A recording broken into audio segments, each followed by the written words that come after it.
기도하겠습니다. 하나님 감사합니다.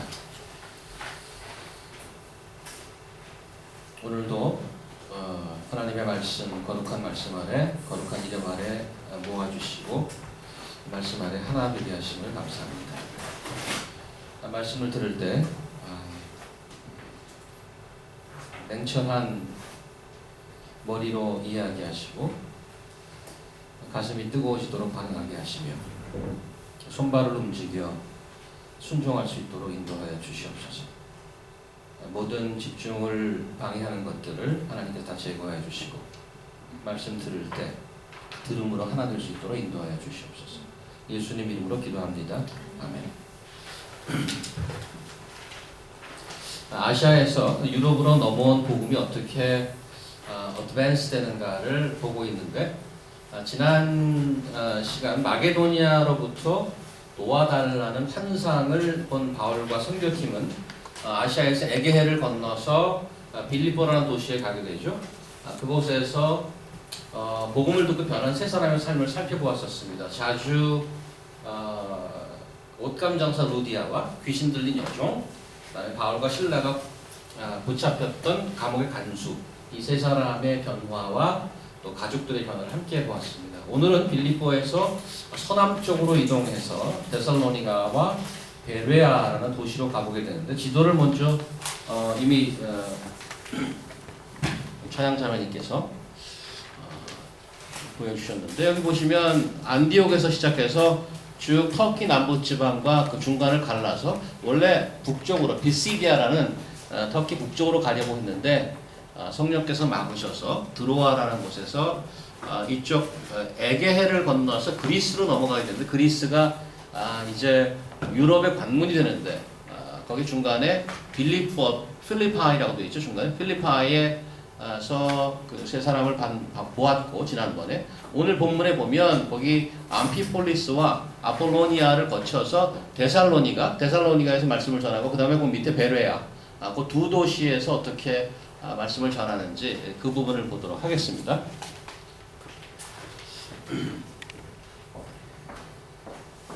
지난 시간 그 빌립보에서는 그 유대인 회당이 없었습니다. 늘 가면 유대인 회당을 갔는데 유대인 회당이 없어서 기도처에 나갔다가 루디아를 만나게 되죠. 오늘 데살로니가에서는 유대인 회당이 있습니다. 그래서 2절을 보시면 새 안식일 동안 바울이 자기 관례대로 그들에게로 돌아가서 새 안식일에 성경을 가지고 강론하며 이렇게 되어 있습니다. 3절에 보니까 그리스도가 고난을 받고 죽은 자 가운데서 살아나야 할 것이라는 것이 강론의 내용이고요. 그리스도가 죽었다가 살아났다는 것에 대한 적용, 어플리케이션은 그 다음 문장이죠. 내가 너에게 전하는 이 예수가 바로 그 그리스도시다. 이렇게 말합니다.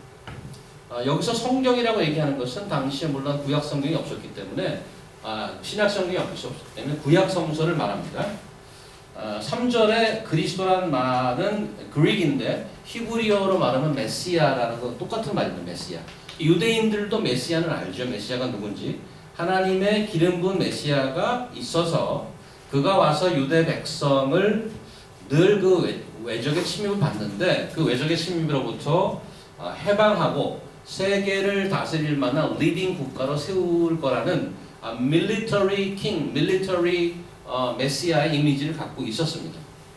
바울의 강론은 그러한 구약의 선지자들의 말을 찝어서 인용함으로 그 메시아가 고난받아 죽을 것이라는 것을 얘기하고 그 죽음에서 다시 살아날 것이라는 것을 증언, 프루빙했다고 얘기하는데 그런데 그 동시대에 그들이 사는 동시대에 예수라는 사람이 팔레스타인에서 잡혀서 십자가에 못 박혀 죽고 다시 살아났다는 그런 메시지를 전하면서 다니는 사람들이 크리스천인데 예루살렘에서 어떤 정치적 목적, 음모로 인해서 십자가에 달려 죽었던 그 사건, 그때 그 예수가 지금 자신이 프루빙하는 성경의 그 메시아라고 증언하는 것입니다.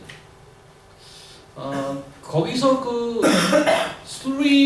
사바스를 3번에 걸쳐서 그 얘기를 토론하고 했다는 얘기는 굉장히 반응이 아마 뜨거웠을 거라고 생각하고 충격이었을지도 모르겠습니다. 자기들이 알고 있는 그 메시아가 바로 몇 년 전에 죽었다 살았다고 얘기하고 돌아다니는 그 소문의 그 예수란 말이야. 근데 이 사람이 그렇게 얘기하고 다니는 것입니다. 그렇게 전하고 다니는 것이죠. 아마 그 내용의 자세한 것은 이미 1차 전도 여행 때 비시디아 안디옥에서 했던 내용일 것입니다. 사도행전 13장 16절 이하에 보면 바울은 출애굽 사건을 거론하고 그 다음에 사울왕, 다윗왕, 그 다음에 동시대에 있었던 세례 요한의 사건들을 얘기하면서 예수 그리스도의 죽음과 부활, 그 승천과 왕되심을 전한 바 있습니다. 오늘 2절에 저자인 누가가 추주한 동사를 좀 보시기 바랍니다. 바울이 자기의 관례대로 그들에게 들어가서 세안식의 성경을 가지고 강론하다라고 되어 있어요. 강론을 영어로 보니까 on 3 Sabbath days he reasons with them from the scriptures 이렇게 되어 있습니다. reason.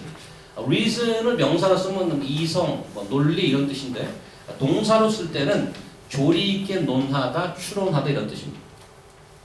그래서 바울의 설교를 묘사하는 누가의 표현이 그것만 뿐만 아니고 또 두 가지가 더 나오는데 3절에 보니까 뜻을 풀어 그 다음에 그리스도가 해를 받고 죽은 자 가운데 다시 살아날 것을 증언하고 그걸 영어로 보니까 이렇게 나와 있어요. 처음에 이제 강론한다는 것은 reason이라고 나와 있고 3절 보시면 이제 분사 구문으로 나와 있죠.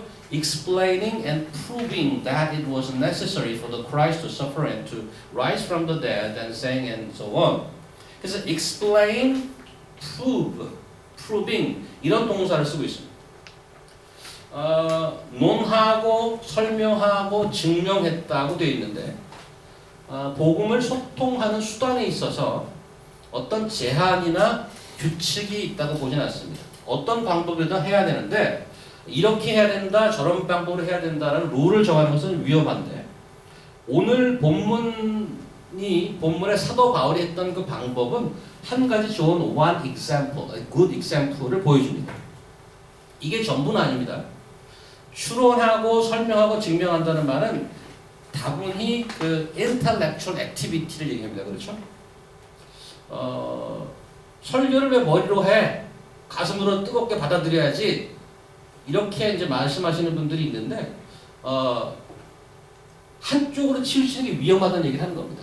오늘 본문은 특별히 그 intellectual activity, 추론하고, reason하고, explain하고 이런 얘기 그렇게 설명하고 있단 말이죠. 오늘은 하나님께서 우리에게 지정의 모두를 허락하셨는데 그 중에 지적인 면을 무시하지 마십시오.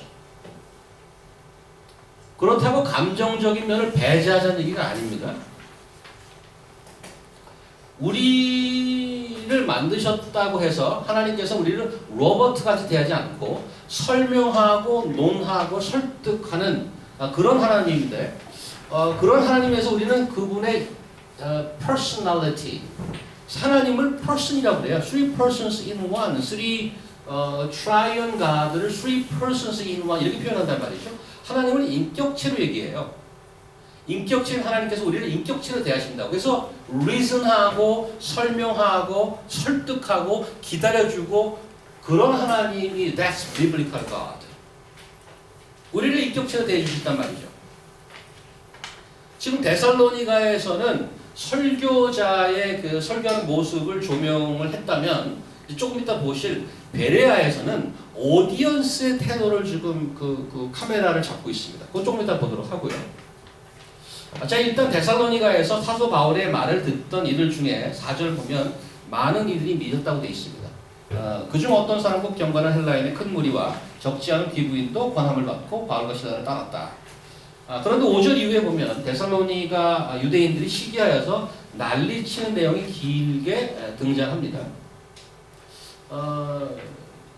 근데 그 너무 난리치고 잡으려고 하니까 그 야손, 제이슨이라는 사람 집에 머물러 있었는데 너무 위험해서 아마 바울과 실라를 빼냈던 모양입니다. 쫓아가 보니까 사람이 없어서 그 집 주인을 그냥 끌고 가고 그래 난리를 치는 거죠. 결국 10절에 보니까 결국 그 지역 형제들이 바울과 실라를 빼내어서 남서쪽으로 한 40마일 떨어진 베레아로 피신시킵니다. 이제 베레아에 도착하게 되는데 베레아 역시 바울과 실라 일행은 유대인 회당을 찾아서 말씀을 전하게 되죠. 11절 보면 베레아에 있는 사람들은 데살로니가 있는 사람보다 더 너그러워서 이게 지금 그 한글 성경이 이게 지금 맞는가 모르겠습니다. 영어보다 노블이라고 되어 있어요. 노블 캐릭터. 그래서 데살로니가 사람은 좀 러프하다고 치면 이 베레아 사람들은 이 좀 부드럽고 노블한 캐릭터를 갖고 있는데 11절 두 번째 줄에 보면 간절한 마음으로 말씀을 받고 그들이 전한 그 말씀이 정말 그러한가 날마다 성경을 어떻게 했다고요? 상고했다고 되어 있습니다. Examining the scriptures daily to see if these things were so, if this is the case. 그래서 그 examine 했다고. 아까 사도 바울이 explaining하고 reason하고 proving 했다면 지금은 어디에서 그렇게 하고 있는 거예요? examining 하고 있어, 그죠? 그 말씀이랑 무조건 다 받은 게 아니라 저 뭐 선교사라고 온 저 양반들이 뭐라고 얘기하는데 굉장히 interesting, but let me just check it out myself. 자신들이 꼼꼼히 성경을 찾아보고 질문도 하고 그랬단 말이죠. 교회 목회자들이 이런 류의 성도를 좋아할까요? 좀 힘들어할까요? 전 이걸 보면서 한국에 있는 에치모 성도가 좀 생각이 났긴 했습니다만은 설교 듣고 정말인가 성경까지 꼼꼼히 찾아보는 성도. 교회에 뭐 다양한 분들이 계시죠. 목사님은 뭐 하나님과 동창이다. 그래서 목사님 말씀을 하나님 말씀으로 굳게 믿고 늘 아멘으로 답하시는 분들이 계시는데 목사님들이 굉장히 좋아하는 분이죠. 무조건 아멘 하니까.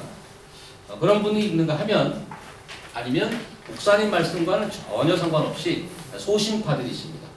소신파, 그 다음에 굉장히 일관성이 있죠. 늘 주무시는 일관적으로. 그래서 그 말씀에 대한 이슈는 전혀 I don't care what you're saying. 내 갈 길을 간다. 제가 이제 과거 한 20대 때 이제 그런 태도를 가진 성도였었습니다. 나는 내 갈 길 간다.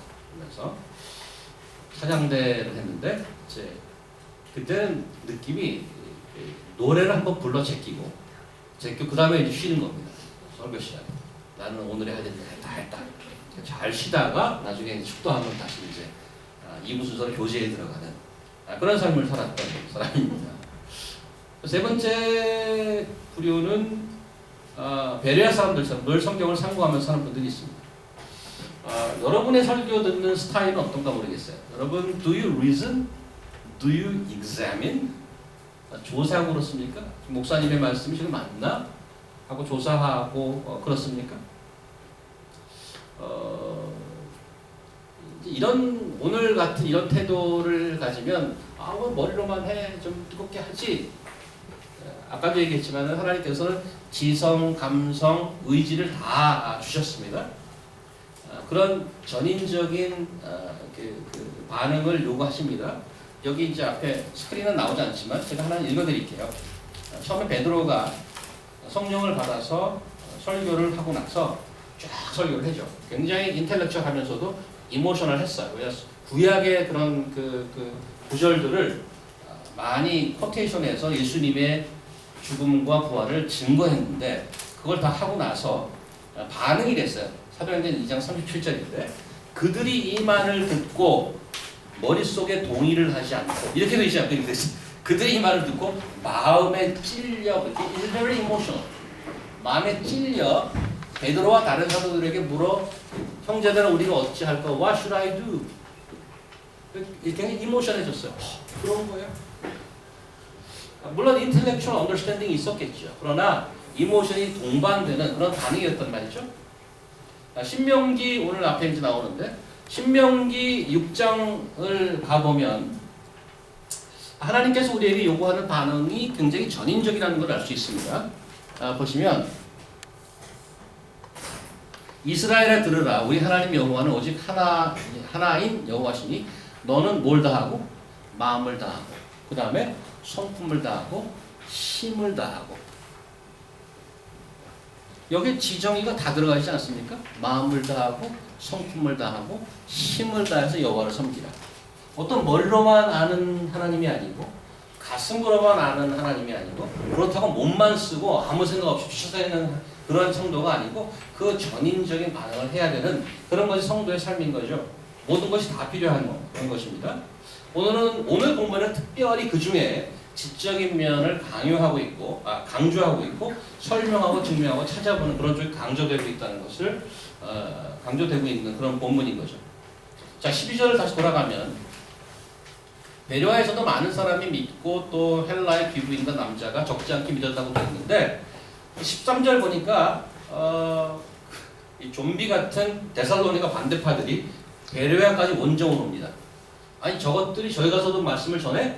그래서 원정 한 40마일 떨어져 있는데 여기까지 달려와갖고 소동을 일으키죠. 데살로니가에서 마찬가지로 베레아에서도 아마 더 이상 선교 활동이 쉽지 않았을 정도로 반대하는 이들이 소동이 심했던 것 같습니다. 근데 그곳 형제들에 의해서 다시 선교팀은 아데네로 이동하게 되죠. 자, 오늘 데살로니가와 베레아에서 벌어진 일을 정리해보면 이런 거죠. 유대인의 회당에 들어갔습니다. 복음을 전파했습니다.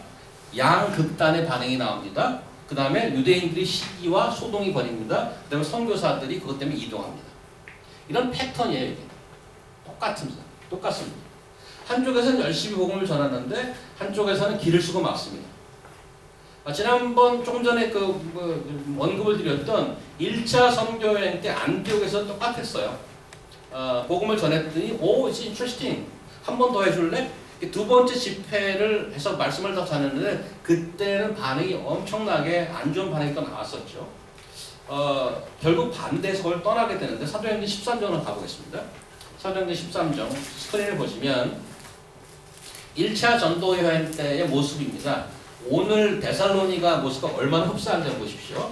13장 44절 시작하겠습니다. 그 다음 안식일에는 온 시민이 거의 다 하나님의 말씀을 듣고자 하여 모이니 유대인들이 그 무리를 보고 시기가 가득하여 오늘 5절에서 보면 유대인들이 시기하여 똑같습니다. 시기가 가득하여 바울이 말한 것을 반박하고 비방하노를 바울과 바나바가 담대히 말하여 이르되 너희는 하나님의 말씀을 마땅히 먼저 너희에게 전할 것이로되 너희가 그것을 버리고 영생을 얻기에 합당하지 않은 자로 자처하기로 우리가 이방인에게로 향하노라. 주께서 이같이 우리에게 명하실 때 내가 너를 이방의 빛으로 삼아 너로 땅끝까지 구원하게 하리라 하셨느니라 하니 이방인들이 듣고 기뻐하여 하나님의 말씀을 산정하며 영생을 주시기로 작정한 데는 다 믿더라. 49절 주의 말씀이 그 지방에 두루 퍼지니라. 이에 유대인들이 경건한 귀부인과 그 신의 유력자들을 선동하여 바울과 바나바를 박해하게 하여 그 지역에서 쫓아내더라.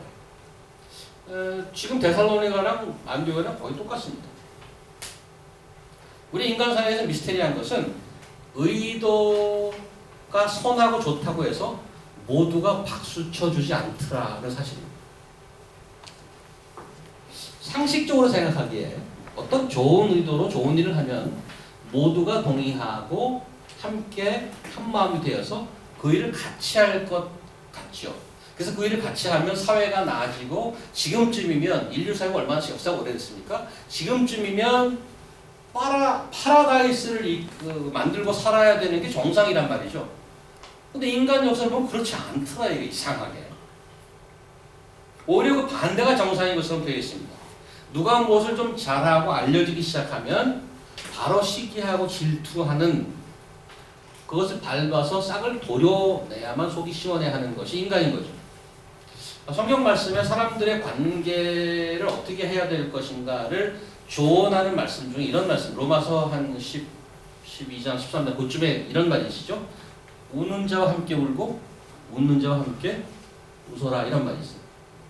딱 들으면 힘들어서 우는 자와 함께 우는 게 힘들 것 같아요.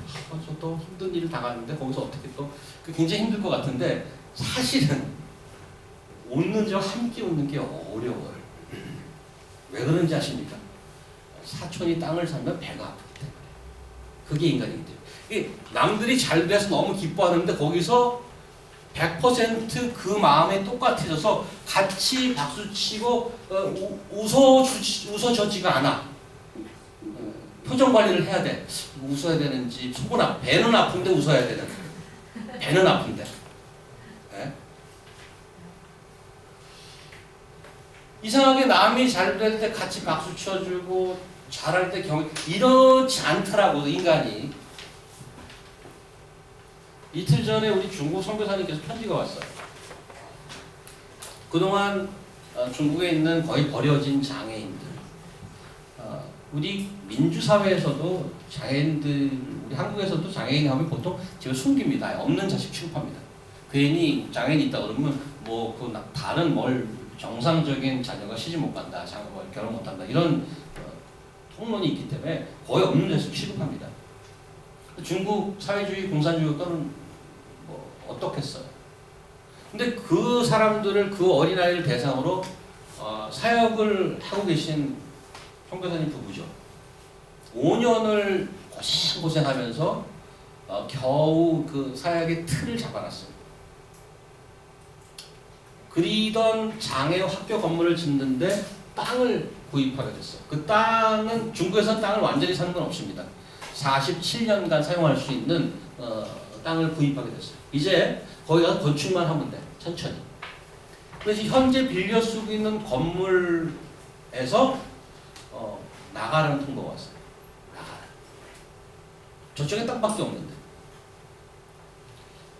그 편지가 보통 한 개 오는데 선교사님부터 편지가 2개 왔어요. 하나가 굉장히 길어. 그걸 보는데 가슴이 너무 아픈 거예요. 그래서 한참 읽다가 이러고 있는데 이메일이 하나 바로 왔어요. 조금 있다가 바로 이메일이 왔어요. 현재 사용하고 있는 시설을 빌려주었던 분과 그 관계자들로부터 학교를 11월 말까지 비워달라는 통보가 왔다는 거죠. 나가라. 11월 말까지 비워주지 않으면 대문을 못질을 하고 봉쇄하겠다고. 그 공문의 원소유자는 미국 기독교 단체에서 좀 지원을 받고 있던 사람인데 그 단체에서 사람을 평생 없던 사람까지 파견해서 새로운 경영진을 구성했다는 거예요. 원래 그것을 관리하던 권사님이 몸이 약해져서 미국 가시고 거기서 다른 사람을 파견했어요.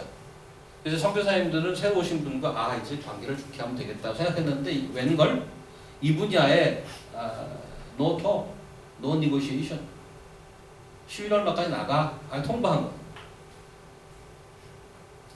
7년이나 그 현재 있는 리즈를 사용할 수 있도록 했는데 그거 안 한 것 없고 이제 천천히 건축하고 이사 가려고 했는데 12월까지 나가야 되기 때문에 38명의 그 원우들과 12명의 직원들이 갈 곳이 없어졌습니다.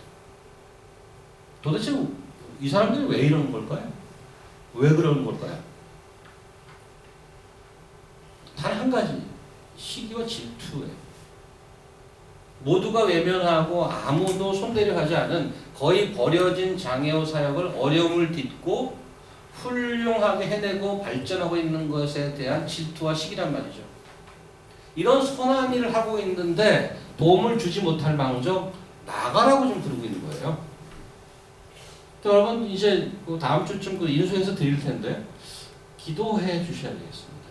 중국 선교사님들 위해서. 사실 장애우 선교라는 게 사실 상상이 좀 안 가요. 무슨 일을 하면 좀 결과가 나올 수 있는 일이어야지 그나마 보람이 있지 않겠습니까?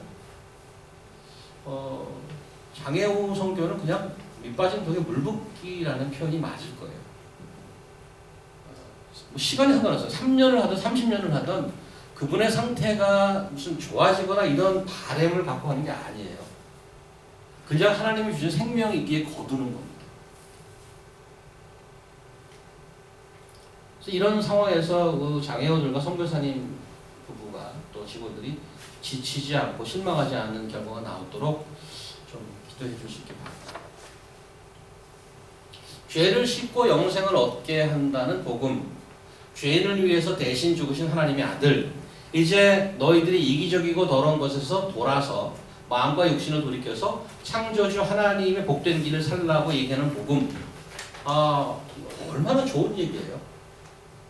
듣는 이마다 모두 박수치고 환영하고 하나님께 돌아와야 될 것 같은 생각이 들어요. 근데 지금 오늘 그 본문에서 쭉 보아왔듯이 자기도 안 믿고 새롭게 믿는 사람도 시기 질투. 시기뿐만 아니고 죽자고 달려들어요. 돌 던지고. 바울과 그 선교팀은 그런 와중에 유럽을 다니고 있는 겁니다. 지금 그런 와중에 다니고 있다는 거죠. 바울이 가는 곳마다 반대에 부딪히고 매맞고 쫓겨나고 야반도주하고 하는 힘겨운 패턴이 계속되고 있는 가운데 지금 복음 사역을 하고 있는데 그게 좀 의아해요. 어떻게 저렇게 계속 저렇게 할 수 있나. 동네 사람들이 때로 몰려와서 항의하고 돌 던지고 하는 상황에서 무엇이 그들로 하여금 포기하지 않고 계속 가게 했을까. 여러분 정말 사랑하는 사람이 있다면 무엇을 줘도 아깝지 않습니다. 요즘에 아마 그걸 가장 잘 느끼는 분들이 있을 거예요. 유지혜 자매라든가 멀리 있지만 또 뭐 가서 달려가고 싶고 뭐 주고 싶고 뭐 이제 그러지 않겠습니까? 전혀 거기 가는 거 힘들지 않아요. 매일 골로 출근하고 싶어 지금 맨하탄보다 그 오빠 있는데 거기 출근하고 싶어. 거기 선물 뭐 그냥 다 사주고 싶어. 선물과 뇌물은 모양이 똑같습니다. 근데 한 가지 다른 거는 사랑해서 주는가 거래로 주는가가 다르죠. 내가 무엇을 주어도 아깝지 않는 사람이 한 명이라도 있는 사람 사실 행복한 사람입니다. 왜냐하면 그 사람은 사랑을 알기 때문이죠. 사랑이 아니라면 힘들고 아까워야 할 모든 일들이 아무리 주어도 아깝지 않은 선물로 변하게 할 수 있는 힘이 있기 때문이죠. 사랑하는 사람은 바라만 보는 것만 해도 기쁨이 있습니다. 위원장이 안 그렇습니까? 그렇죠. 바라만 보아도 기쁜 사람.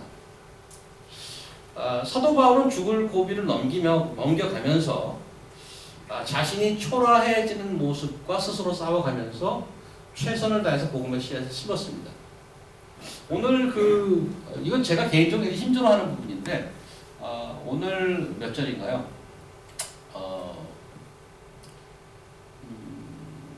10절 보세요. 밤에 형제들이 곧 바울과 실라를 베레아로 보내니 그들이 이르러 유대인 회당에 들어가래. 이 밤에 형제들이 곧 바울과 실라를 베레아로 보내니 이 한 줄을 사자성어로 하면 뭔지 아시죠? 야반도주. 이 사람의 그 타이틀이 뭐죠? 대사도예요. 하나님의 복음을 전 세계에 전하는 명을 받은 그런 엄청난 명령을 받은 사람이에요. 현실은 어때요? 야반도주.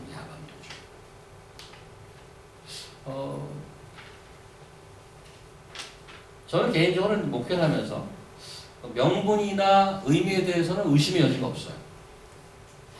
근데 이제 현실에 와서 초라함이 느껴질 때가 있어요. 아니 뭐 하고 있는 건가?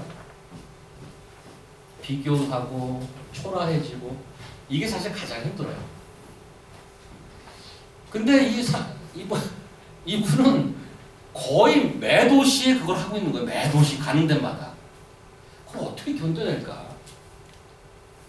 아니 죽었다가 살아나서 승천하신 그 예수님과 독대해서 그 엄청난 명을 받은 대사도인데 불구하고 내가 이러고 다녀야 되는 거야?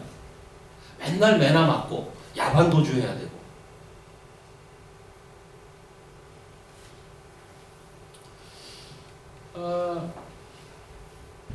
사도행전을 보면서 좀 의아하고 신기한 거는 좀 궁금하기도 하고요. 바울과 선교팀이 겪는 고난과 어려움은 매번 기록이 나와 있는데 그런 걸 당하면서 다니는 사도의 마음은 잘 없어요. 그 기록이. 되게 궁금해요. 어떤 반응을 할까? 원망이나 컴플레인 같은 거 없었을까? 현대 심리학이나 상담학에서 이런 말이 있죠. 힘든 것을 절대 담아두지 마라. 힘들면 힘들다고 해라.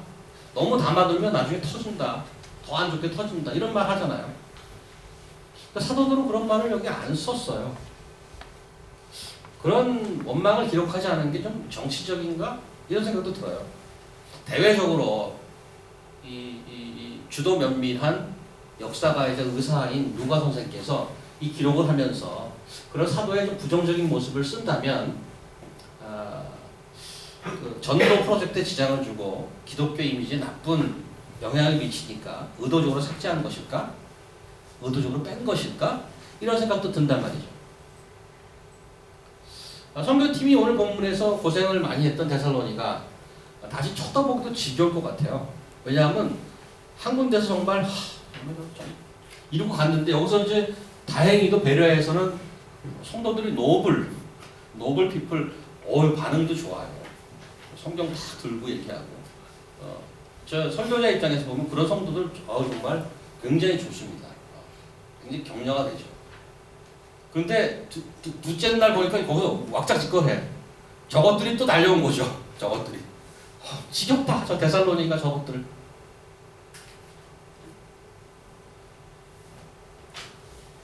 이 종자들에 대해서 어떤 생각이 들었을까? 사도행전에는 그게 잘 나와 있지 않은데 나중에 사도 바울이 데살로니가 교회에 쓴 편지가 있어요.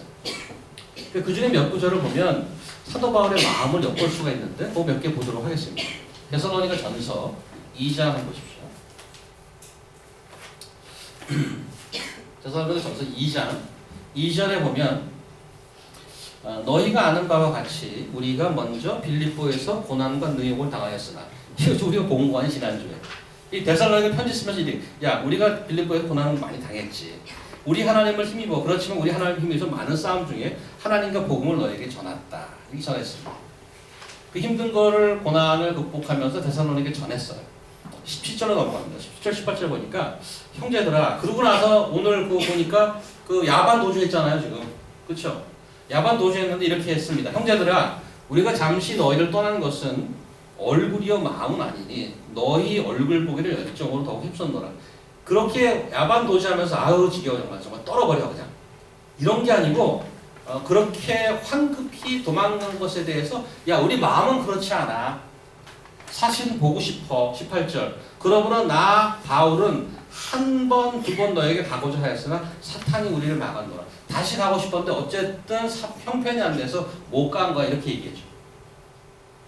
빌립보에서 귀신 들린 여종을 고쳐줬더니 그 여자를 사용해서 수입을 올리던 주인들이 약이 올라서 그 바울 선교팀을 핍박하지 않았습니까?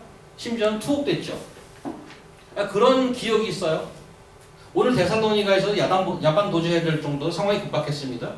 그런 것을 회상하면서 데살로니가 성도들이 편지를 쓰는 거죠. 그렇게 데살로니가를 떠났지만 지겨울 것 같은데 그냥 털어버리는 것이 아니고 이들을 다시 찾아보고 믿음 생활을 잘하고 있나 보고 싶다는 거예요. 나중에 이 편지 좀 또 보겠습니다만은 아테네로 이제 할 수 없이 밀려가는데 거기서 디모데를 보내서 잘 있나 알아봅니다. 그쪽 사정을 듣습니다. 그 얘기가 3장에 나와 있어요. 그거 다시 한번 봅니다.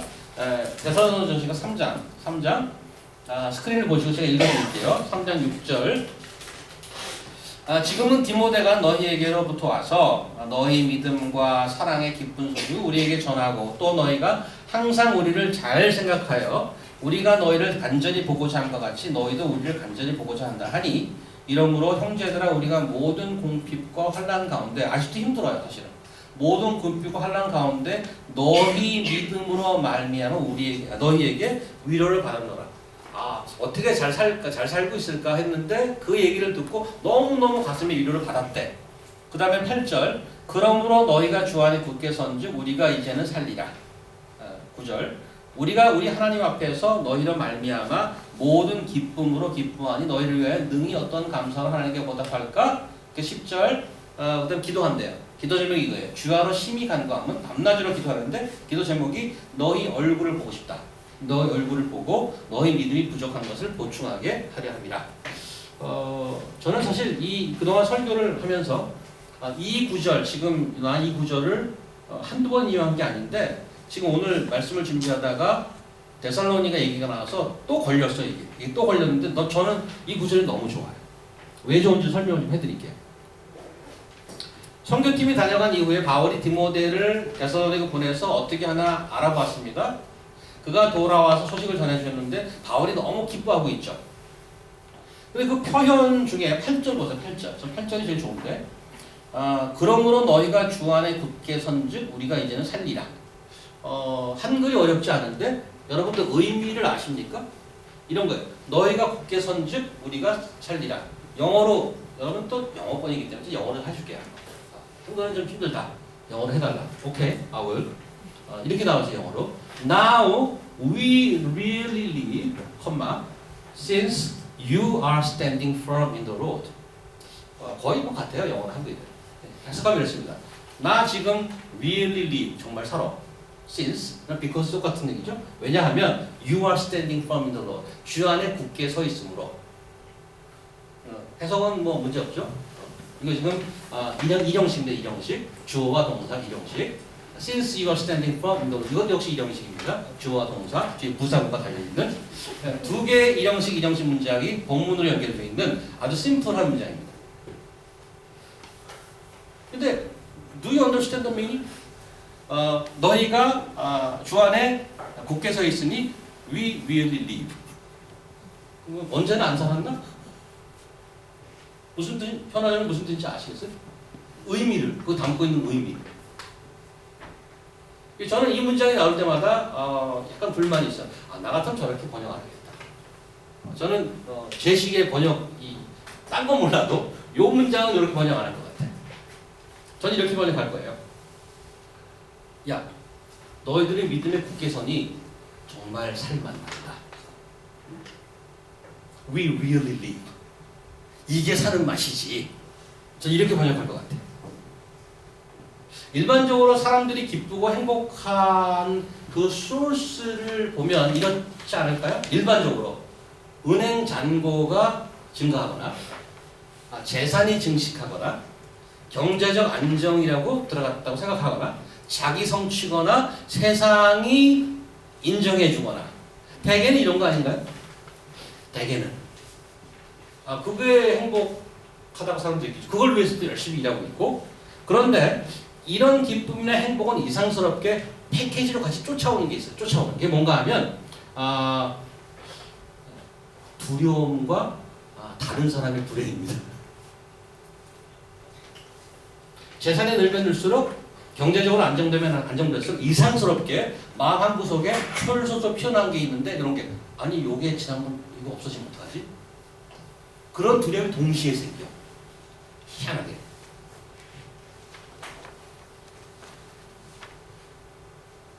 어떤 것을 성취하면 성취할수록 그 다음 거를 미리 걱정해요.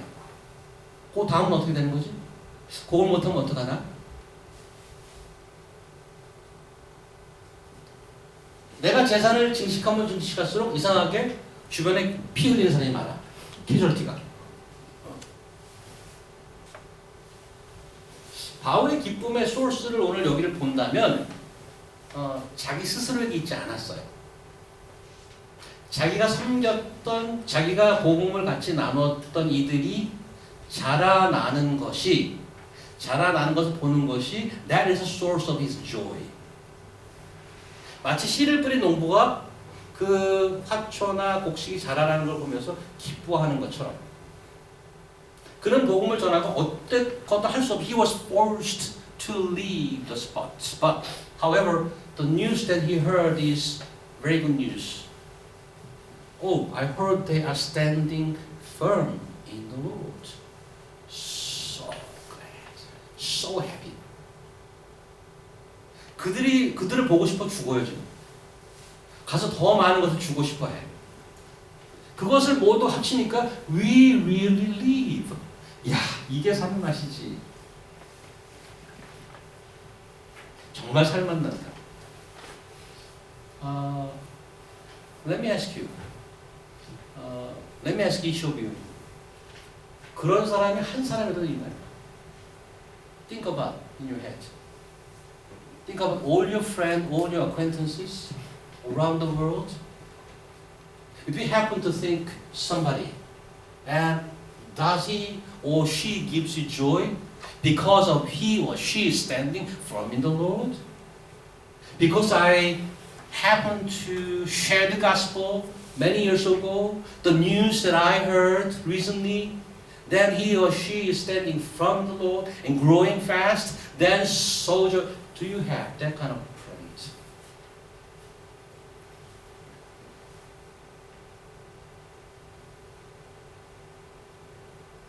이런 기쁨을 주는 사람이 있나요? 아니면 그냥 뭐 경제적 안정, 자기 성취 쪽으로 방향을 그냥 잡으셨나요? 아예. 난 그쪽으로 행복을 추구할래.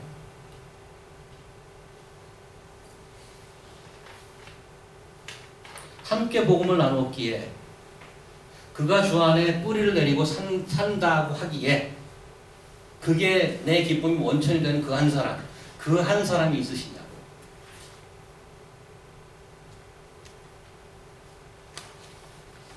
주어도 아깝지 않은 사람, 내가 힘들어도 생각만 하면 힘주는 사람, 그런 자 한 명 없이, 한 사람 없이 인생을 다 보내고 있다면 how pity, 얼마나 안타까우냐 이거죠. 반대로 겉은 초라하고 힘겨워 보이고 늘 좌충우돌, 한국으로 미국으로 왔다 갔다 착각기 돌듯이, 영국으로 호주로 늘 고생스럽지만 세계 곳곳에 이런 이들과 기도의 교류를 하고 주야로 보고 싶어하는 그런 행복을 가진, 그런다면 살만 나는 세상 아니냐고. I really live. I wonder if you can say I really live since my friend is standing firm.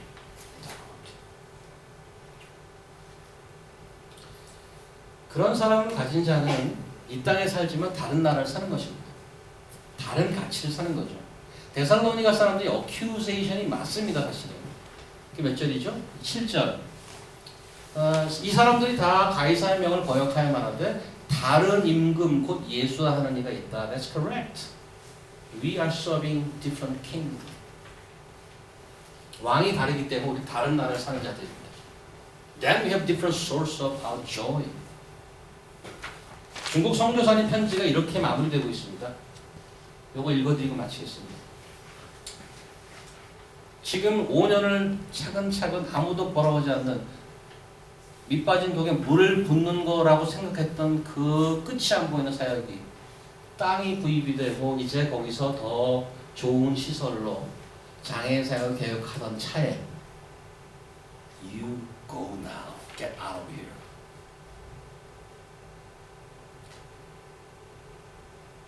이 편지에 안타까움을 나누면서 이렇게 편지를 마무리하고 있습니다. 이곳에 오는 아이마다 주님 사랑 안에서 아름다운 열매들로 잘 성장하고 있습니다. 학교 운동장에 미끄럼틀도 놓고 바닥도 아이들이 다치지 않는 곳으로 깔았습니다.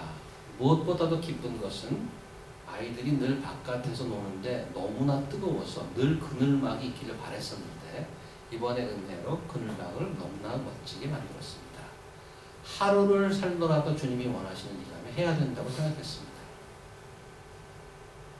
그러고 나서 조금 뛰고 이사할 건데 뭐라고 점점점 얘기할지 모르지만 내일 일을 모르는데 오늘 하루 아이들이 행복할 수 있다면 해야 한다고 생각했습니다. 아이들이 너무나 행복해합니다. 이런 모습을 보시는 주님은 얼마나 기쁘시겠는가 생각합니다. 사실 너무나 행복하고 즐겁고 좋습니다. 여러 가지 문제들이 있지만 이런 일들은 항상 있는 것이고 이 일들은 우리를 낙심케 하는 것이 아니라 우리 학교 발전을 위해서 필요한 것입니다. 하지만 이렇게 외적인 부분은 늘 우리를 아프게 하고 힘들게 만듭니다. 인간의 욕심은 정말 무섭습니다. 나 자신도 마찬가지입니다. 우리가 시설을 잘 하는 것이 또한 그 사람들에게는 걸림돌이 되는 것 같습니다. 비교의 대상이 되기 때문입니다. 앞으로 어떻게 일이 진행될지 알지 못합니다. 그리고 우리에게는 힘이 없습니다. 그저 주님을 신뢰할 뿐입니다. 그분이 어떻게 일을 이끌어 가실지 오늘도 살아 역사하시는 그분을 의지함으로 오늘의 한 걸음을 시작합니다. 사랑합니다. 고맙습니다.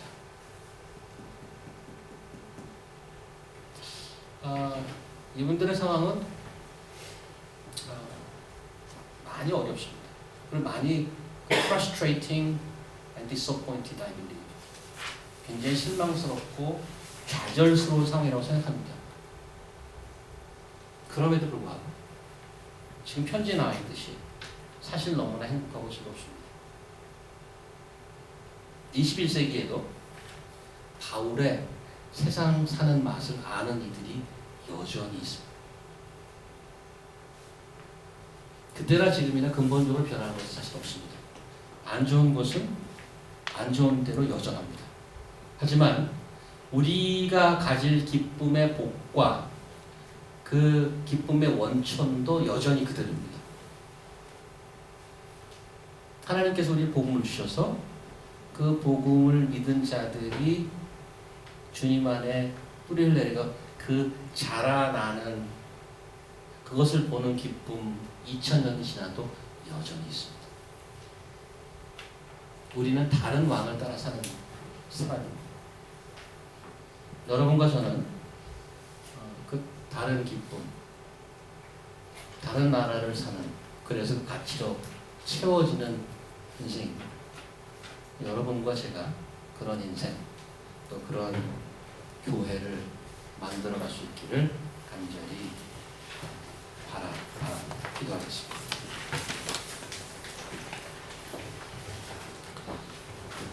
하나님 감사합니다.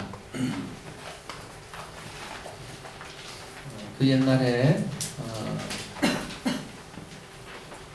고난을 받아가면서도 굽히지 않고 복음을 전했던 바울과 그 선교팀의 얘기를 들었습니다. 세월이 지난다고 해서 상황이 나아진 것은 별로 없습니다. 그래도 동시에 하나님이 저에게 주시는 기쁨도 마찬가지로 사그러지지 않고 있다는 것을 오늘 배웠습니다. 나머지 저희가 나이가 들고 이제 하나님의 나라로 갈 그런 시간이 가까워질수록 이 땅에 사는 의미가 점점 더 커가기를 소망합니다. 그저 힘든 세상살이 고생하다가 죽어서 천국 가는 그런 삶이 아니고 이 땅을 살아가면서 사람을 살려내는 복음을 나누고 그것에 정말 피어가고 회복하는 인생들을 바라보면서 그런 살맛나는 인생이라는 것을 배웠습니다. 그런 인생으로 채워지길 소망하고 그 복음을 나눠보고자 애쓰는 저희들에게 도와주시옵소서. 예수님 이름으로 기도합니다. 아멘.